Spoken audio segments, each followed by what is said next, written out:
Matanong nga kita, kung nasa 20 years old ka na, gusto mo bang yung future na chill lang at may pumapasok ng pera? Or 60 years old ka na, humahataw ka pa at kulang pa ang iyong kita? Kung gusto mong mag-retire ka ng maaga at the same time safe, nako, iwasan mo tong masamang ugali when you are in your 20s. Videos that will make you wealthy and debt-free.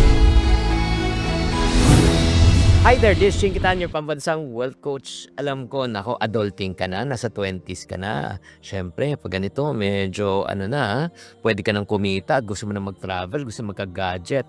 In other words, you want to live your life to the fullest. Nako, walang masama yan. Pero ang tanong, meron ka bang pambili? Oo.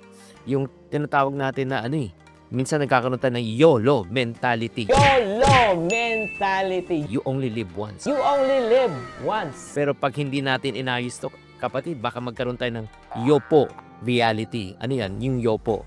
You only for once.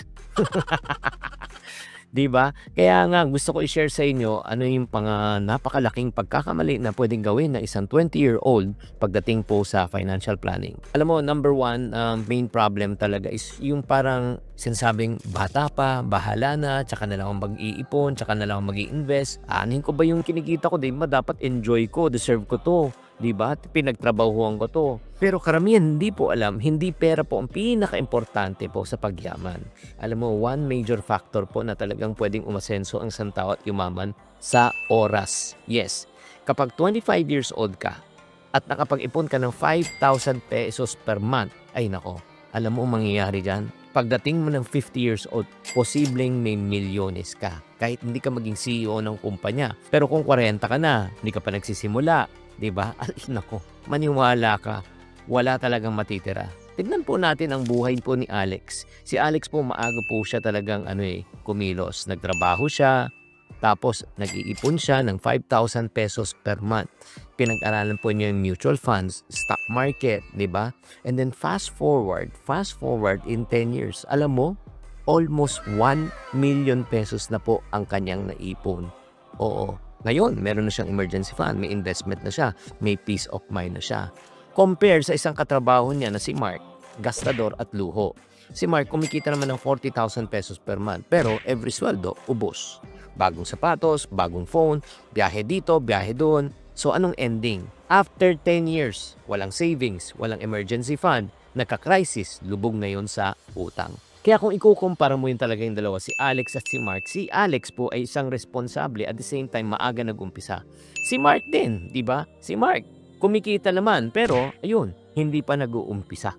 Pero bago tayo magpatuloy, alam nyo ba na pwede na niya ako makachat ngayon? Yes, anytime, anywhere, any place, 24/7. Kung gusto mo makausap at matchat, kung may mga katanungan ka, ask Coach Chinky, iscan nyo na lang po itong QR code na ito. Okay, mga friendship, back to our regular programming. Ang tanong, so right now, paano natin maiiwasan? Paano natin maiiwasan yung masamang ugali na yan? So ang dapat natin gawin, as early as right now, gumawa ka na ng emergency fund. Diba?